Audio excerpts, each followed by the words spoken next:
Nós vamos no prefácio primeiro, tá? Apresentação do livro, para todo mundo começar aí a sentir o aço, né? No lombo. Alguém gostaria de ler essa primeira parte aí? A gente vai fazer o seguinte, gente. Quando o livro é muito complicado, se uma linguagem é muito difícil, muito psicológica, eu vou lendo, que aí eu vou lendo e parando. Mas vamos tentar fazer assim, alguém lê e a gente vê como é que vai ficar aí, tá bom? Plenitude, é isso? É. Achou o livro? Não, tô no PDF. Tá ótimo. Então lê pra nós. Pra eu ver que você tá aí empolgada aí. Tá bom, só? Tá ótimo. Plenitude. Filosofias pessimistas e doutrinas religiosas arbitrárias estabeleceram que a vida é sofrimento, que toda tentativa para a libertação dele resulta em malogro lamentável. Pensadores precipitados de ontem como de hoje, fiéis ao diagnóstico ignóbil, propõem o suicídio como uma solução, a eutanásia e o aborto como um mecanismo de fuga para superar as situações aflitivas e a pena de morte como um recurso punitivo. Em demonstração de conduta materialista, rebelde e ácida, na qual a crueldade assume papel preponderante. O utilitarismo e o hedonismo, sobre os quais constrói as suas aspirações, são responsáveis pela óptica distorcida da realidade de que desejam libertar-se. Certamente o sofrimento faz parte da vida, por ser mecanismo da natureza através do qual o progresso intelecto-moral se expressa e consolida. O diamante bruto aguarda a lapidação para fulgir como estrela luminosa. Os metais necessitam de alta temperatura a fim de amoldurar-se a beleza e a utilidade. A madeira experimenta os instrumentos cortantes para desempenhar os papéis relevantes a que está destinada. O rio cava o próprio leito por onde corre. Igualmente, o espírito necessita lapidar as arestas que lhe encobrem a luminosidade, e para tal, o sofrimento se apresenta como ocorrência normal, que o conhecimento e a força de vontade conseguem conduzir com equilíbrio, alcançando a finalidade sublime que se encontra destinado. O sofrimento, por outro lado, está vinculado à sensibilidade de cada um, variando, portanto, e adquirindo dimensões diversas. A dor do bruto apresenta-se asseverochada e, portanto, adquirindo e perturbadora, explodindo em agressividade e loucura. O sofrimento do esteta e do santo esteta, né? Esteta. E do santo se expressa como anseio de libertação e crescimento íntimo.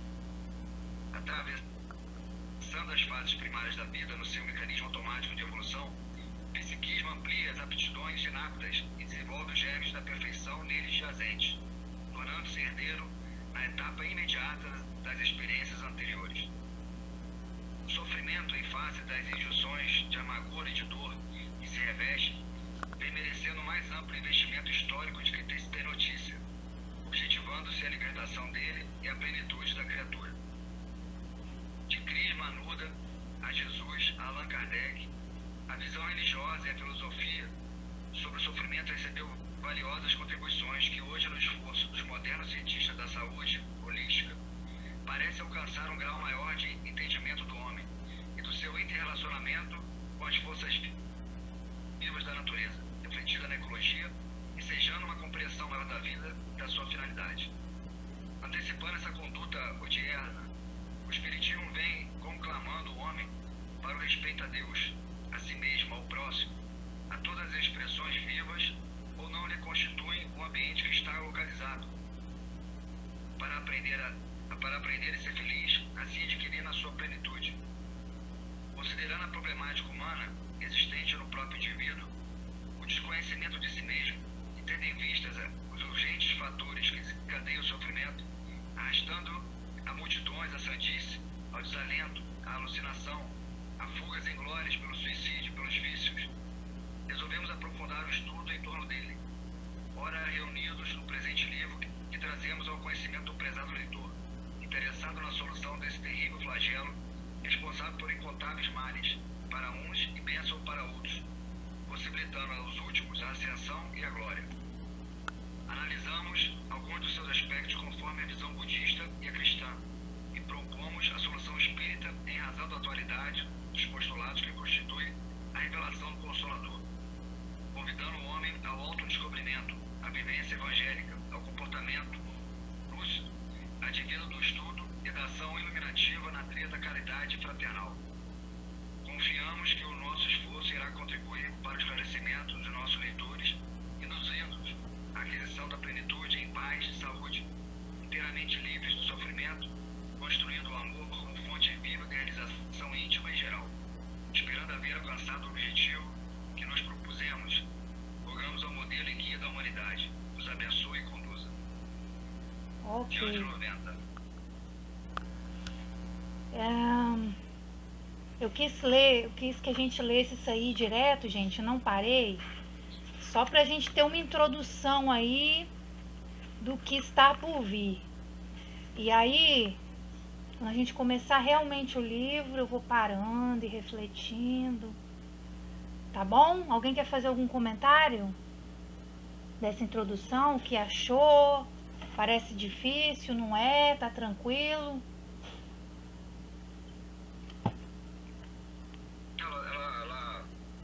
Eu vou pensar, mas...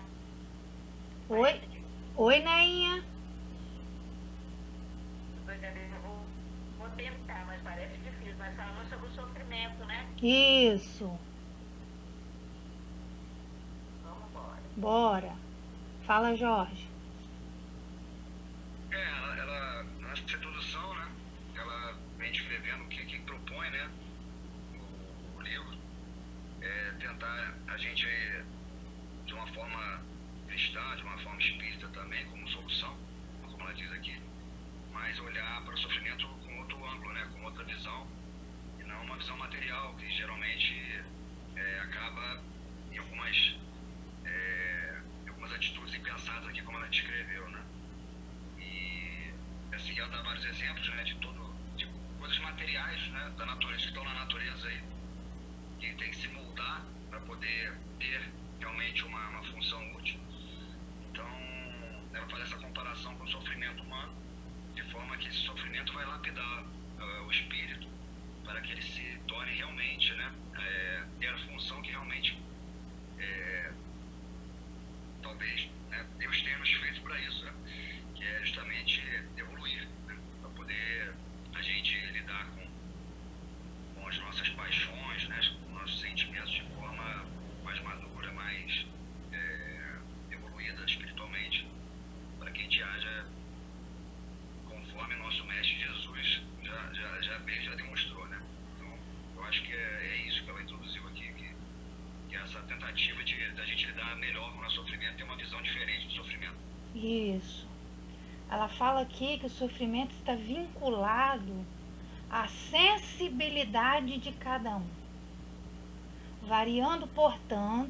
Variando, né? Porque a sensibilidade de cada um é variável. Variando, portanto, e adquirindo dimensões diversas. Então, a gente já pode entrar aqui, iniciar o estudo sabendo que o sofrimento está vinculado à nossa sensibilidade, variando e adquirindo dimensões diversas. Isso é importantíssimo para o entendimento do sofrimento, tá, pessoal? Então vamos lá, ela falou também aqui que analisamos alguns dos seus aspectos conforme a visão budista e a cristã. Show!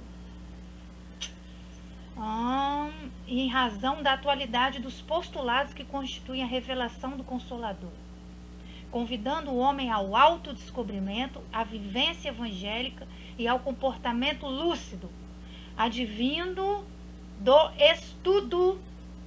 Ela repetiu aqui, tá? Porque lá no início ela já tinha botado aqui, ó. Igualmente, o espírito necessita lapidar as arestas que encobrem a luminosidade Ou seja, nós já temos luminosidade, só que a nossa luminosidade está encoberta. E para tal, o sofrimento se apresenta como uma ocorrência normal que o conhecimento e a força da vontade conseguem conduzir com equilíbrio. Isso foi lá na frente. Agora, no finalzinho, ela fala de novo, advindo do estudo. E é esse o nosso propósito desse grupo, que é justamente em busca do conhecimento que vai nos dar o direcionamento para superá-lo. Ok, pessoal? Aí, antes de entrar no capítulo 1, tem 2 citações aí. Lê aí para nós, Jorge. Você tem essas citações? 2 citações. Tem no PDF? Lê aí. É o Senhor. Isso. Senhor, ajuda-me a transitar da treva para a luz, da mentira para a verdade e da morte para a imortalidade. Upanishad. Isso. Outro. Sente-se sozinho, em silêncio. Baixe a cabeça, feche os olhos, respire pausadamente e imagine que está contemplando o interior do seu coração. Transfira sua mente, seus pensamentos de seu corpo para o seu coração. Quando expirar, diga: Senhor, tende piedade de mim. Gregório de Sinai, Mosteiro dos Montes Athos, século XIV. Não é 15, não? Não, 14. Então tá, eu ganhei. Vamos lá, o capítulo 1. Eu vou começar a ler pra me ver como é que vai ser, que eu acho que eu vou ficar parando, tá, Jorge? Se não, eu peço pra você ler. Então, o sofrimento. Você pede pra parar, se você quiser. Eu acho que eu vou... Aí é que tá, que eu vou ficar parando. Mas vai, vamos ver. Pode ir? Pode. Capítulo 1, sofrimento. O homem empenha-se afanosamente para vencer o sofrimento, que se lhe apresenta como adversário soez. Em todas as épocas ele vem travando uma violenta batalha para eximir-se da dor, em contínuas tentativas infrutíferas, nas quais exaure as forças, o ânimo e o equilíbrio, tombando depois em mais graves aflições. Passar incolume ao sofrimento é a grande meta que todos perseguem, pelo menos diminuir a intensidade ou acalmá-lo, de modo a poder fruir os prazeres da existência em incessantes variações. Imediatista, interessa-lhe hoje sem visão do porvir. Para aí um pouquinho. Deixa eu fazer algumas considerações aqui.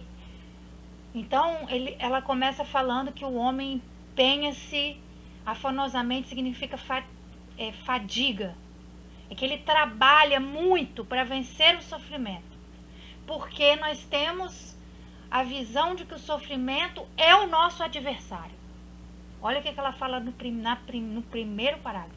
O homem empenha-se afanosamente, ou seja, sobre fadiga, para vencer o sofrimento que lhe apresenta.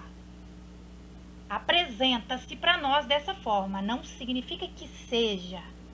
Apresenta-se como adversário soez, ou seja, o adversário para nós é o sofrimento. Ou seja, tá certo isso? Em todas as épocas ele vem travando uma violenta batalha para eximir-se a dor. Então, a gente vem travando essa batalha aí velha contra a dor, contra o sofrimento, em contínuas tentativas infrutíferas, nas quais a gente acaba com as nossas forças, acarretando mais sofrimento ainda. Então, gente, eu vejo isso demais no consultório. A gente, para não sofrer, a gente evita esforços colossais para não sofrer, acarretando mais sofrimento. Então, a gente sofre para fugir do sofrimento. Olha bem, para fugir do sofrimento, a gente sofre mais ainda. Olha que loucura. Então, ela diz aqui, passar são e salvo. Passar incólume é são e salvo, é sofrimento, é a grande meta que todos nós devemos perseguir. Pelo menos diminuir-lhe a intensidade ou acalmá-lo, de modo a poder fruir os prazeres da existência em incessantes variações. Imediatista, interessa-lhe o hoje, sem visão do porvir. Isso aqui é interessante, hein, gente? Nós somos imediatistas, pessoal? Interessa-lhe o hoje, sem visão do porvir.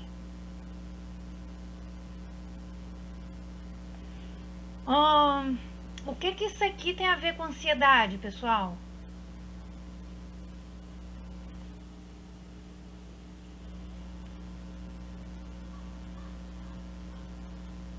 Eu acho que essa luta para você não sofrer gera ansiedade já, né? Ela por si só já gera ansiedade. Exatamente, perfeito. Como pessoa extremamente ansiosa, eu falo que tem muito. Tudo a ver, né, Thaís? Nossa Senhora. É isso aí. Exatamente, a gente cria ansiedade para evitar o sofrimento. Agora, É que a gente fica preso ao futuro demais quando a gente fica ansioso, preso nessa ansiedade. isso, boa noite, Felipe. Isso aí. Só que olha que interessante isso aqui. Imediatistas, interessa-lhe o hoje sem visão do porvir. Mas aí agora eu vou cutucar vocês, hein?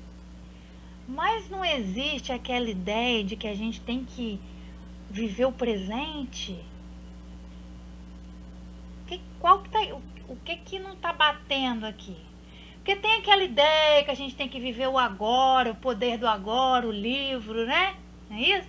Poder do agora, parar de se preocupar. Só que aí ela tá fazendo uma crítica imediatista, interessa-lhe o hoje sem visão do porvir. O que não tá batendo aí essas duas questões que eu falei? Viver o hoje, poder do agora, sem ansiedade do futuro. E o fato de ser imediatista interessa-lhe o hoje sem a visão do porvir. E responsabilidade? Tem que preocupar com as consequências?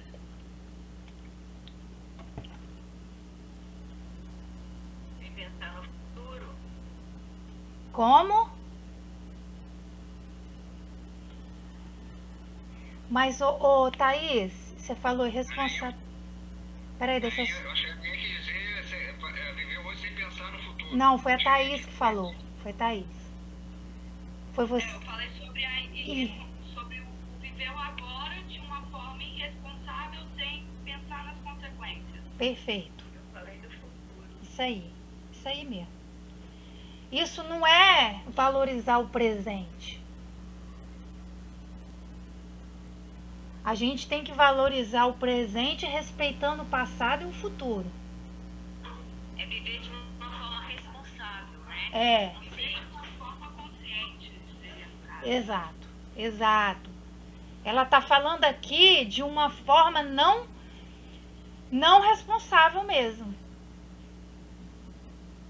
Ou seja, o imediatista, ele está preocupado, vamos dizer assim, só com prazer, é isso? Isso aí. Com efeito, o sofrimento tem sido considerado vingança ou castigo divino.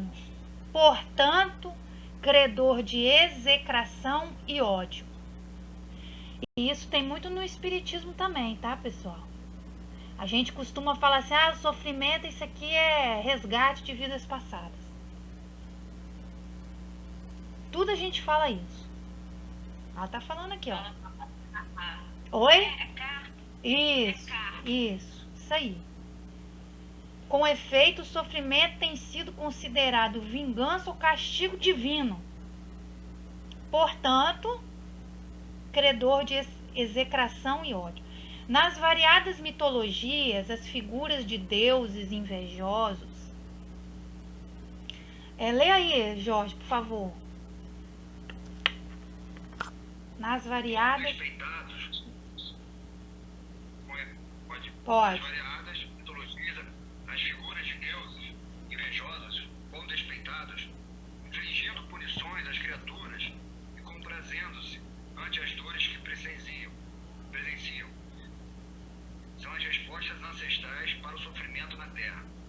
Diversas escolas filosóficas e doutrinas religiosas, de alguma forma concordam com essas absurdas conceituações, estabeleceram métodos depurados para a libertação do sofrimento, que vão desde as mais bárbaras flagelações, silícios, holocaustos, promessas e oferendas, ao ascetismo mais exacerbado, procurando negar o mundo e odiá-lo a fim de que, com essas atitudes, acalmarem e agradarem aos deuses ou a Deus.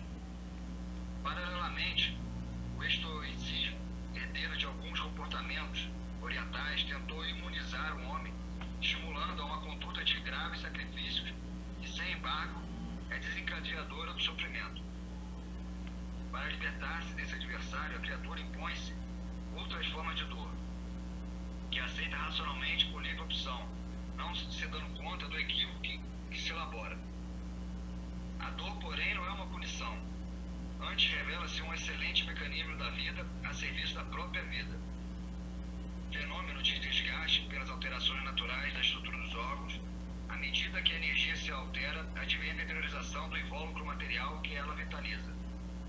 Essa disjunção faz-se acompanhada pelas sensações desagradáveis da angústia, desequilíbrio e dor, conforme seja a área afetada no indivíduo. Desse modo, é inevitável a ocorrência do sofrimento na Terra e nas áreas vibratórias que circundam o planeta, nas quais se movimentam os seus habitantes. Ele faz parte da etapa evolutiva da orbe e de todos os quantos aqui estagiam, rumando para os planos mais elevados. Na variada gênese do sofrimento, todo esforço para mitigá-lo sem a remoção das causas não logrará senão paliativos, adiamentos, mesmo quando alguma injunção premia o enfermo como a súbita liberação. Se a terapia não alcançou as razões que o desencadeiam, ele transmitirá de uma para outra problemática sem conseguir a saúde real. Isso porque em todo processo degenerativo ou de aflição, o espírito em si mesmo é sempre responsável, consciente ou não. Naturalmente, só quando ele se resolve pela harmonia interior, opera-se-lhe a conquista da paz. Só um pouquinho. Na variada gênese do... Oi? Eu já tive que tomar uma injeção. Eu tô com a dor na coluna aqui que eu tive que tomar uma injeção, que tá quase travando minha coluna, eu dei uma injeção aqui hoje já nesse nível aí. Pois é. Na variada gênese do sofrimento, todo esforço para suavizá-lo, sem remoção das causas, não logrará senão paliativos, adiamentos. Então, gente, o difícil é isso aí, encontrar a causa. No consultório eu vivo muito isso, por exemplo, em questão à psiquiatria. Hoje, como a gente viu aqui, como nós somos imediatistas, né? Ela não falou lá na frente? As pessoas quando estão com problemas psicológicos mentais, doença mental, como nós somos imediatistas, as pessoas vão aonde? Nos sintomas. Então, geralmente, o que acontece na psicologia e na psiquiatria, né? Eu vou falar isso porque tá diretamente ligado com o sofrimento. As pessoas deixam chegar num estado aonde existe a necessidade da medicação, mas elas têm o foco na medicação e a medicação não vai na causa. Eu falo isso muito no consultório. Eu falo, a medicação, ela alivia os sintomas. Ah, mas houve, por exemplo, a depressão, houve uma disfunção química. Não tem serotonina, por exemplo. Mas o que desencadeou isso? Aí eu quebro qualquer argumento. O que desencadeou a disfunção da serotonina? É o espírito, é a mente, somos nós. Então, as pessoas, como nós somos imediatistas, a gente vai no sintoma, a gente deixa chegar explodindo. Quando aí a pessoa está com a depressão grave, ansiedade grave, que ela só vai resolver com medicação, não tem jeito.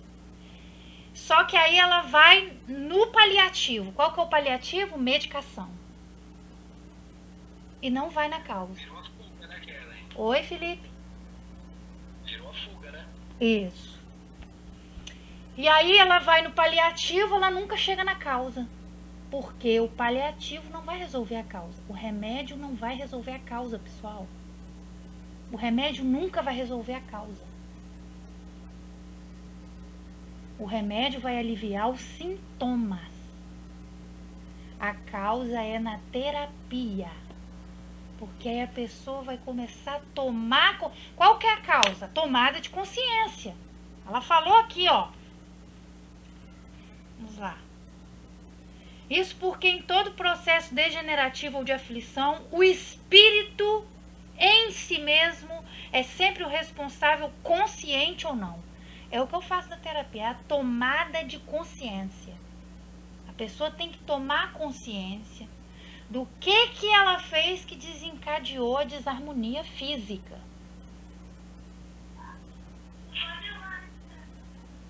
Ok, pessoal?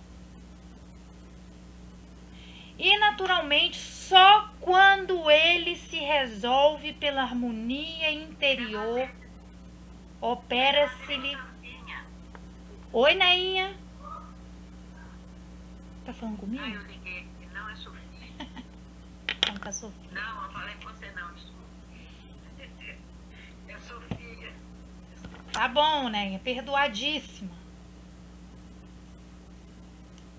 Então, mesmo quando... Oi, quem me chamou? Alguém me chamou? Nem agradeceu. Não, foi eu que agradeci. Ah, sim, senhora.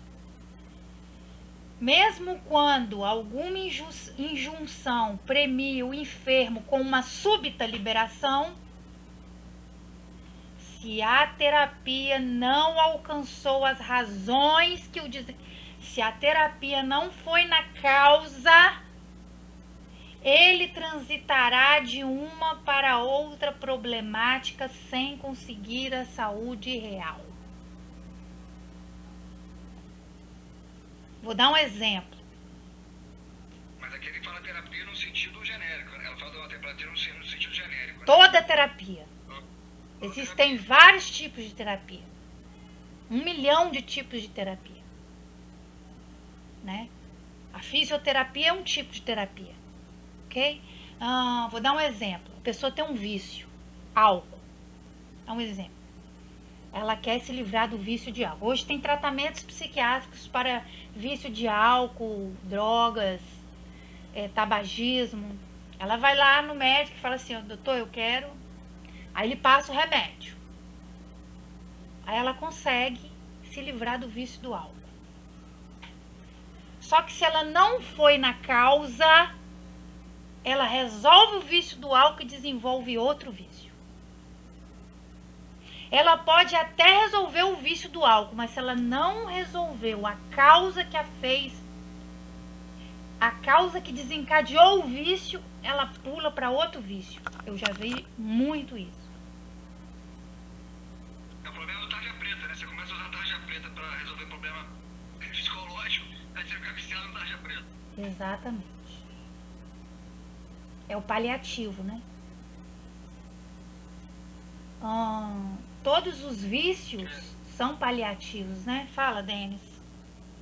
Não, uma dúvida. Você está tentando fazer uma associação com a leitura de sexta.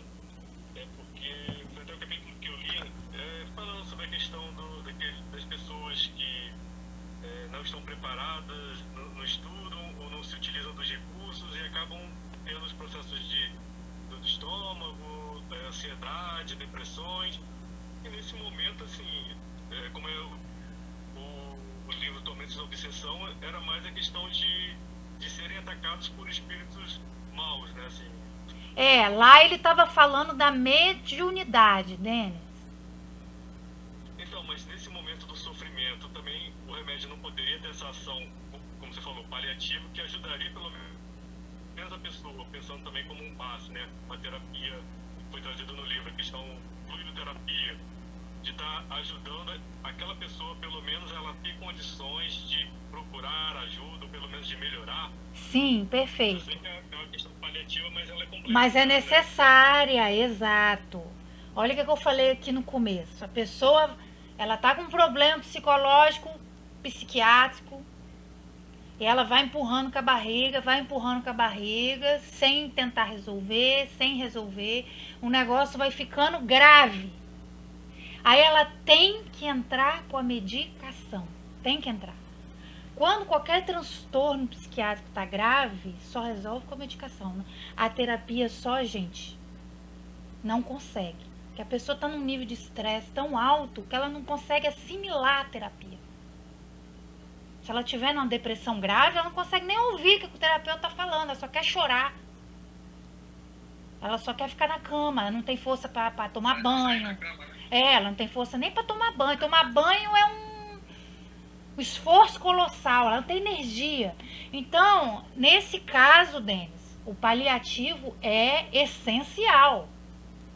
Assim como as terapias do Place, fluidoterapia, água fluidificada, todas as terapias, elas são essenciais, mas elas não resolvem se não haver o fator principal, o espírito em si mesmo, a tomada de consciência do espírito. É por isso que tem lá no livro Missionário da Luz, a pessoa pode ir tomar passe, fazer tratamento, que se ela não quiser, não vai resolver, não tem cura. Tem até limite, né? Tem. 10 vezes. Perfeita. Tem até não, tem limite.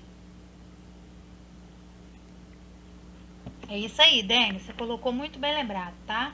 Os paliativos são extremamente importantes. E dependendo do caso, a gente não se trata nem como paliativo. Igual eu falei, na depressão grave, o remédio ele se torna o fator principal. Num primeiro momento, no momento, vamos dizer, emergencial. Então, eu falo, dependendo do estado do paciente, gente, eu foco na medicação. O primeiro passo é a medicação. Eu falo para a família, primeiro passo primordial aqui é a medicação. Ela tem que entrar com medicação urgente e vocês têm que vigiar isso. Hoje, o mais importante, a prioridade é a medicação. Paciente com depressão grave, comportamento suicida, o principal é a medicação. Aí depois vai se pensar em terapia, causa, nananã. Por quê, gente? Já chegou num entendeu? Extrapolou. Aí não tem como eu tomar de consciência, isso aí, o paciente não tem nem condição de ver nada disso. Tá bom? Deu para entender, pessoal? Em tal situação, mesmo ocorrendo os processos transformadores da ação biológica, o sofredor... Tinha levantado a mão aí pra falar. Pode falar. Eu tinha, Pode falar. queria interromper. Na verdade, eu achei interessante o raciocínio, Kellen. Você, para nós, você contextualizou bastante a respeito de pacientes, e eu estou me colocando aqui como paciente também. Mas nós, todos pacientes seus aqui, vamos nos colocar, no convidá-los na reflexão da seguinte maneira: as causas. As causas são importantes para nós que já temos alguma orientação e algum esclarecimento. E aonde que nós vamos buscar as causas? Né? Eu acredito que seja interessante a gente levantar essa bola das causas. E uma ferramenta que eu estou usando aqui é a linguagem, né? Tem regras, leis impostas sobre a gente como sujeito, para a gente perceber que a gente chegou nesse mundo, a gente chegou numa espécie de conversa já estava em curso. A gente foi obrigado a se inteirar nessa linguagem, né? E no cerco, a gente não se torna um sujeito a partir do outro. Isso era impossível e irreal o indivíduo se auto-desenvolver, desenvolver suas próprias capacidades e proficiências. Eu acredito bem, então, que a gente tem as causas bem familiares, acho que voltadas ali no pai, na mãe. Ô Felipe, você está antecipando um pouco o livro todo. A gente vai estudar as causas no livro todo. A gente vai chegar lá. Porque você falou, sim, é importante ver as causas. Sim, sem dúvida, a gente vai chegar lá. Desculpa, é porque foi uma reflexão mais particular, assim, né? Então eu já me levantei essa bola pra gente, de repente... Sim, nós vamos chegar nisso aí, família, tudo, vidas passadas, isso aí tudo tá nas causas, nós vamos chegar lá, tá? A gente tá indo de doses homeopáticas, até porque senão a gente não entende nada, né? Tem que ir bem devagarzinho, tá bom? Se eu fiz alguém entender alguma coisa, obrigado. Se eu fiz alguém se confundiu. Não, é isso aí, não precisa pedir desculpa não, é isso aí, tamo junto, tá? Ó, olha aqui. Em tal situação, mesmo ocorrendo os processos transformadores da ação biológica, o sofrimento disso decorrente não afeta a emoção nem se transforma em causa de danos. A semelhança de outros automatismos fisiológicos, a consciência não lhe registra a manifestação.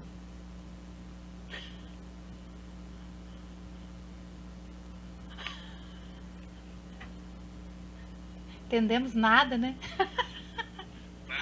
Nada, eu senti. Ficou todo mundo assim, cri, cri, cri.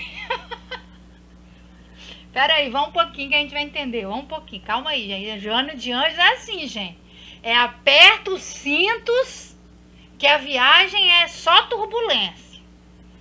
O sofrimento, portanto, pode e deve ser considerado uma doença da alma, que ainda se atém. Vamos devagarinho aqui, ó. Vamos bem devagarinho aqui, entendeu, Felipe? Felipe, nós temos que ir devagarinho, pisando em ovos, porque o terreno é minado. Tá bom, Felipe? Vamos devagarzinho aqui. Mas eu entendo sua ansiedade aqui. Na verdade, desculpa, eu gostaria só de colocar, não uma ansiedade, é uma levantada de bola pra galera mesmo. Por um ponto importante, entendi. Sobre as duas vidas de um modo em geral, né? Pra gente se estudar junto com o livro. Isso aí. Essa é a nossa intenção. Então, o sofrimento deve ser considerado doença da alma, que ainda se atém a sensações. Nós estamos presos a sensações. Gente, isso aqui é fundamental. Nós estamos presos a sensações. Que ainda se atém a sensações e opta pelas direções e ações que produzem desequilíbrio. Gente, o que é sensações? Vamos descrever isso, senão a gente pula sem entender. O que ela está chamando aqui de sensações, pessoal? Não seria aquilo que já vem gravado, como se fosse assim, como fosse uma tatuagem no seu perispírito, de vidas passadas, coisas que você sofreu, que você sente isso, lembranças de vidas passadas? Anseios, ideais. Pessoal, não, peraí. Eu acredito que tem mais a ver com isso. Não, peraí. Vamos nos ater à sensação do hoje. Sensação é físico. Vamos se ater a isso. Ainda não vamos no perispírito, não. Vamos aí no corpo. Começar a entender o corpo para depois a gente ir para o perispírito. Sensações físicas que estão presas aos 5 sentidos. Nós estamos presos a isso. Nós buscamos satisfações físicas. O que significa isso? Sensações dos 5 sentidos. É isso, tá? Vamos ficar nisso aqui. Nós pautamos o nosso hoje na busca de sensações físicas dos 5 sentidos. O que a gente pode ouvir, o que a gente pode sentir, os prazeres que vêm das sensações de sentir, de ver. A gente procura olhar e aquilo que nos dá prazer, o que a gente pode ver. É isso que eu quero que a gente entenda, tá? Nessa fase... Paixões, né? Isso, paixões, perfeito, ótimo, obrigado. Nessa fase de sensações, dos interesses imediatos, como o Jorge falou, paixões, todo um emaranhado de paixões primitivas, aí resgatou o que a Margarete falou aí, ó, que está impregnado no perispírito, propele o ser na direção do gozar, do gozo, sem a ética necessária, ou o sentimento de superior eleição,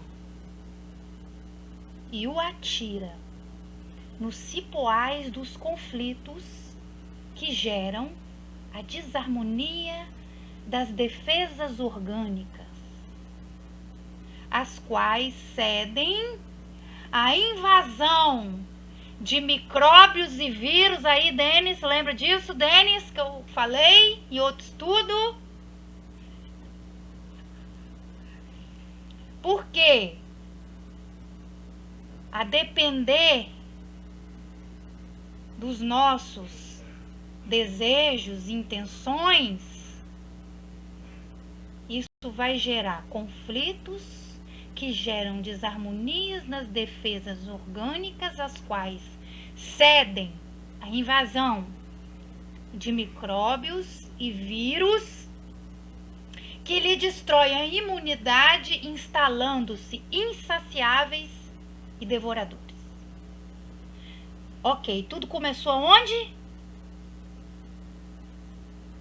Tudo começou aonde? Nas paixões, nos desejos, Na doença da alma, não? na doença da alma, na busca pelo prazer incessante.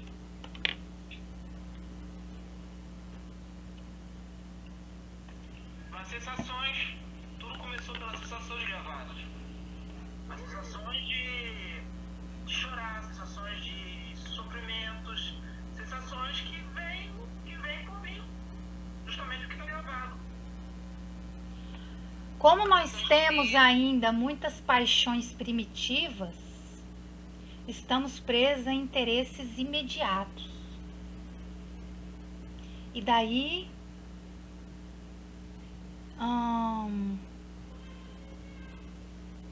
isso nos empurra para a direção da satisfação desses interesses imediatos. Que é o que ela está falando aqui, né? A satisfação dos interesses imediatos. Isso aí vai gerar conflitos. Por quê? Sem a ética necessária. Ou sentimento de superior eleição. Sem ética. A direção do gozo sem ética. Ou seja, gente, olha só. Um exemplo bobo.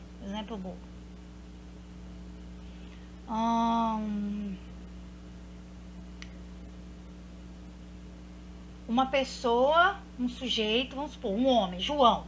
João está carente emocional. Ele procura uma parceria para a sua carência emocional. João se envolve com Joana. Qual que é a sua sensação imediata da sua carência emocional? O envolvimento. Não quer envolver-se porque ele está carente? A carência não é uma paixão primitiva? Aí ele se envolve com Joana. Mas a Joana tem necessidades profundas de afeição. E o João, ele tá na carência. Aí Joana quer o quê? Compromisso. E João quer o quê? Satisfação sexual.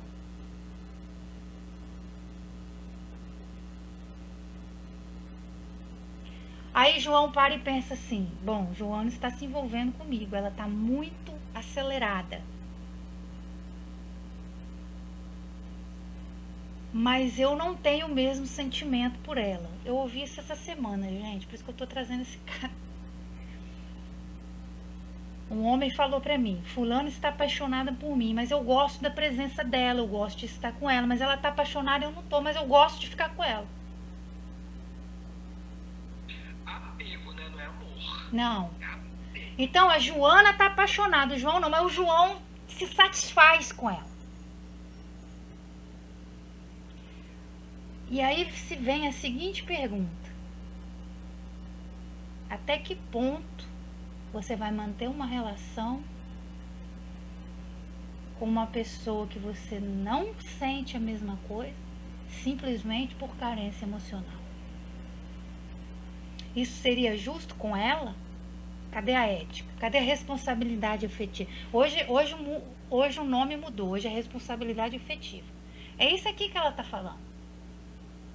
Então, ele é agradável para ele. Ele se satisfaz sexualmente, ele tem companhia. Mas ele já percebeu que ele não está envolvido no mesmo nível que ela.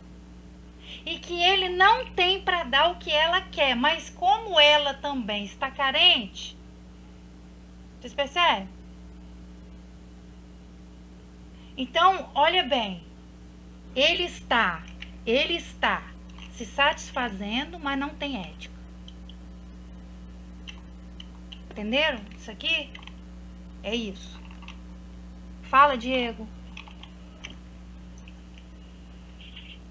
Mas isso também é cultural.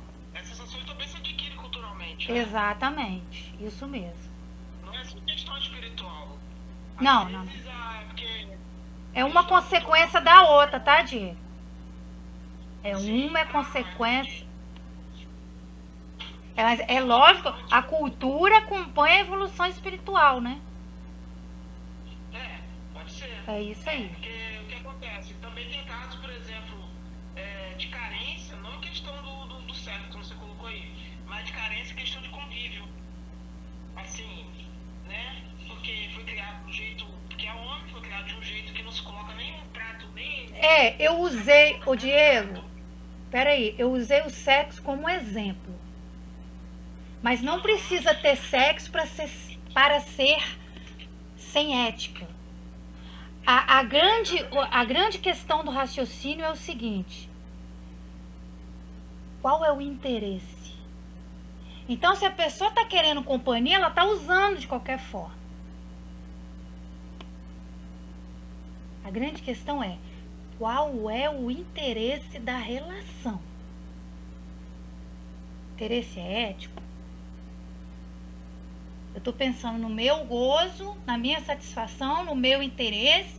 Eu estou olhando o interesse da pessoa?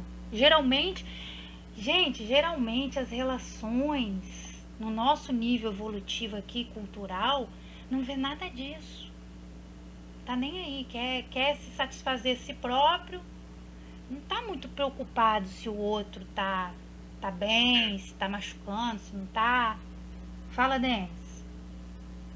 Só para contribuir também, pelo menos que eu entendo nessa frase, que essa direção dos gozos pode ser aquela questão de comer compulsoriamente. Exato. Exato. Na verdade. Tem pessoas, assim, eu tinha colegas que, tava um pouquinho estressado, já começa a fumar. Isso. Qualquer tipo de estresse. Isso. Bebidas, drogas. Então, assim, é aquela coisa, você quer fugir da dor, você quer fugir do sofrimento, você acaba procurando coisas que te dão prazer, né? Exatamente. Mas tem outras coisas que dão prazer. Sim, é igual eu falei com o Diego, eu usei um exemplo, entendeu, Denis? Eu usei. Queria colaborar com isso. Isso, eu usei um exemplo, mas tem 1 milhão de exemplos. Eu usei o relacionamento, é um exemplo. Ou melhor, eu usei um relacionamento afetivo, mas, gente, em todo relacionamento tem isso. Todos. A gente pode investigar esses eventos assim, que eu acredito que é interessante, né, já que a gente levantou a bola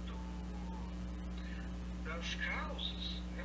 A gente nas reflexões diárias, nossa reforma íntima que a gente pode praticar, né, a gente pode perceber que a gente é caracterizado como uma máquina, discurso que a gente se aproxima, né, Isso aí. do nosso desejo. Desde as nossas relações familiares, desde as nossas primeiras relações, são introduzidos, olha, olha, o que você quer é isto, o que se espera de você é aquilo. E, na verdade, você vai criando aí um sintoma.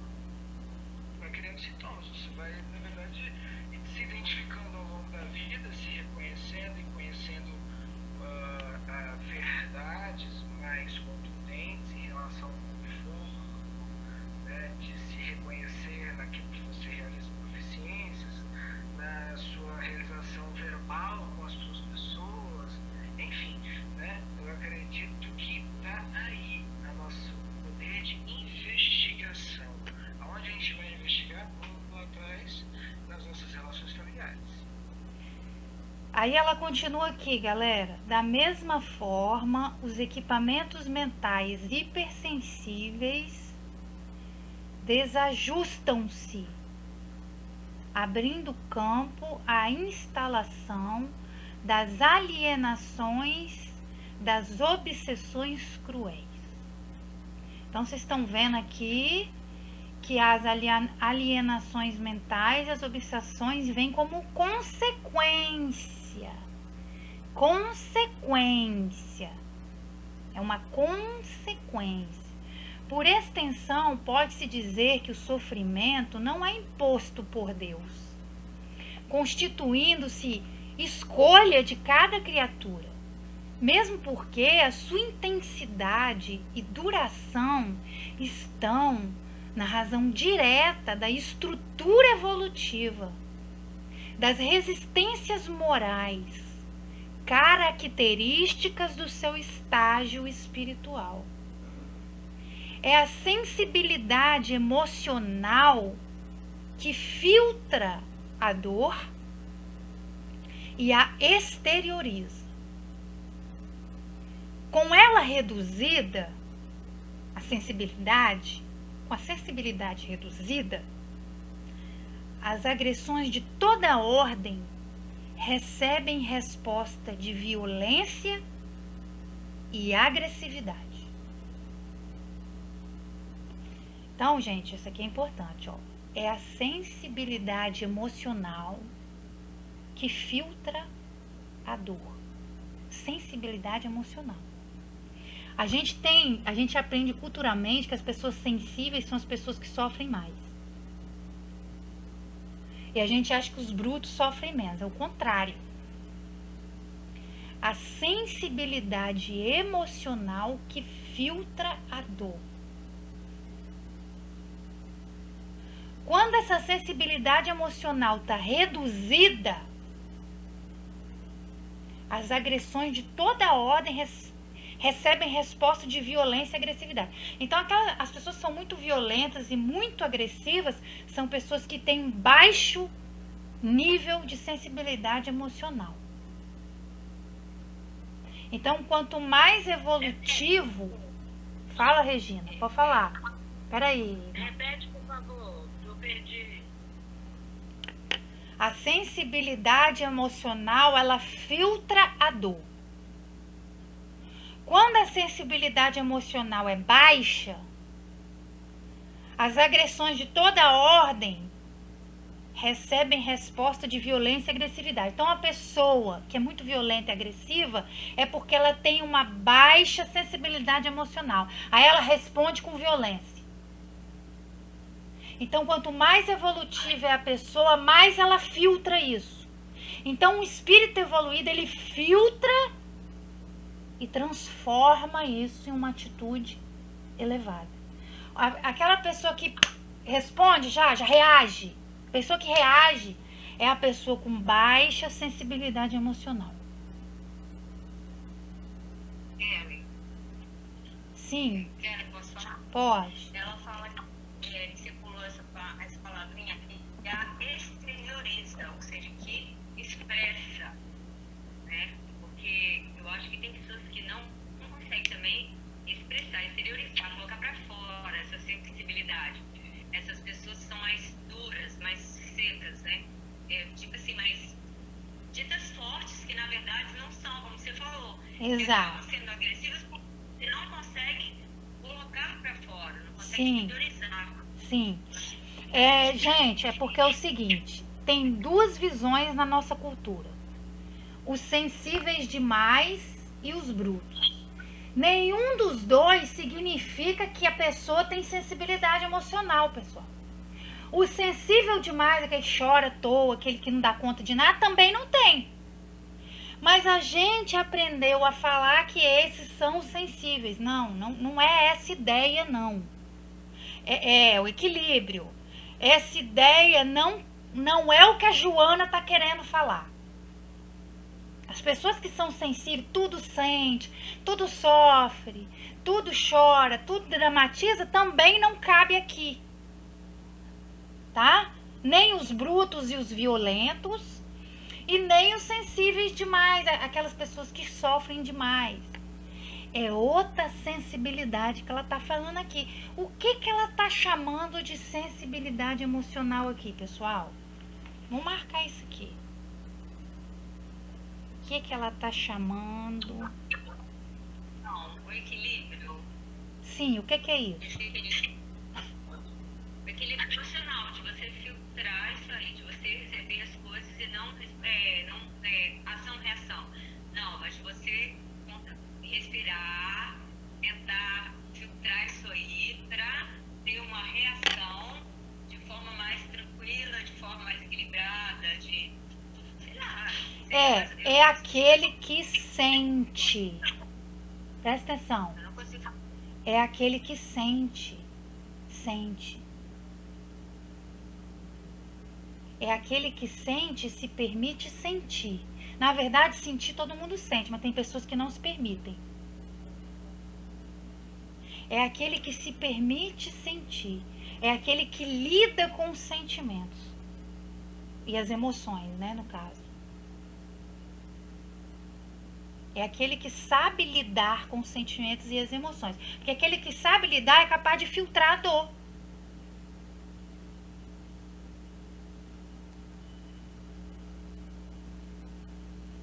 Exterioriza a dor. Pode, deve. E tem alguém no nosso nível de evolução que saiba fazer isso? Não sei te responder essa pergunta de Enem. Ela só tem pergunta capciosa. Não, porque eu tô ouvindo tudo e é muito difícil. Com certeza. Assim, esse nível, entendeu? Muito. Eu tô pensando assim, como chegar nesse nível? Como? Fazendo isso que nós estamos fazendo aqui. Estudando, meditando. Isso aqui, gente, presta atenção. Isso aqui vai falar de vidas. Vidas, com S. Vidas. Vidas e vidas. São vidas de estudo, autoconhecimento, autoanálise, meditação. Então nós vamos, nós vamos meditar no espiritismo, no budismo, né? Em vários lugares. Nós vamos sair meditando em várias vidas para chegar nisso daqui. Tá? Então, não desanimem não, tá, Grazi? Não quero desanimar ninguém com essa informação, não. Porque talvez a gente até passou no mosteiro aí, vai saber. Mas isso aqui vai falar de uma... Gente, nós vamos passar a nossa vida inteira estudando isso aqui. Tá? É essa que é a proposta. Não é de um dia para o outro, de um ano para o outro, 5 anos, né? Esquece isso, é a vida inteira. A vida inteira. Estudando. Nas faixas mais primitivas da evolução, os fenômenos dor, desgaste, envelhecimento e morte, porque quase destituídos os seres de raciocínio e emotividade, que ainda se lhe encontram em germe, seguem uma linha direcional automatista, na qual as exceções atestam o trânsito da essência psíquica para estágios mais elevados. Então, o homem primitivo lá, né, pessoal? O homem primitivo lá era processos automáticos. O sentir era em germe. A emotividade era em germe. Decorre disso que o sofrimento é maior nas áreas moral e emocional, que somente se encontram nos portadores de mais alto grau de evolução, de sensibilidade, de amor, capazes de ultrapassar tal condições, sobrepondo-se-lhes mediante o controle de que se fazem possuidores, diluindo na esperança, na ternura e na certeza da vitória as injunções aflitivas. Então, gente, a gente precisa aprender a diluir o nosso sofrimento na esperança. Vamos ficar com isso aqui hoje. Qual foi o nosso desafio, pessoal? Diluir o nosso sofrimento na esperança, na ternura e na certeza da vitória. Pessoal, nós vamos vencer. Nós vamos vencer. Tá? Nós vamos vencer. Aí, nós não sabemos quanto nós vamos ter que lutar. Eu acredito que muito. Mas a vitória é certa. Então não desanima não, Grazi. O trabalho é longo, extenso, mas nós vamos vencer, tá, pessoal? Com certeza. Jamais desistiremos. Pode falar, Thaís. Eu queria até complementar sobre o comentário da Grazi. E já comentei com você que eu estava doida querendo estudar, né, os livros da Joana, porque ela trata muito desses assuntos que eu tenho um interesse particular. E eu estou achando isso tudo lindo porque isso é muito humano. Isso aí está transparecendo pra gente, igual essa questão da sensibilidade, do sofrimento, que isso faz parte de nós aqui na Terra. Isso é humano. Todos nós estamos sujeitos a lidar com isso. E quanto mais consciência a gente tiver, mais a gente vai alcançar a nossa própria evolução. Esse é o propósito. A gente está aqui justamente para isso, para ter cada vez mais consciência da nossa humanidade, porque muitas vezes a gente tem dificuldade de reconhecer isso. A gente é ser humano e a gente está sujeito a sentir, né,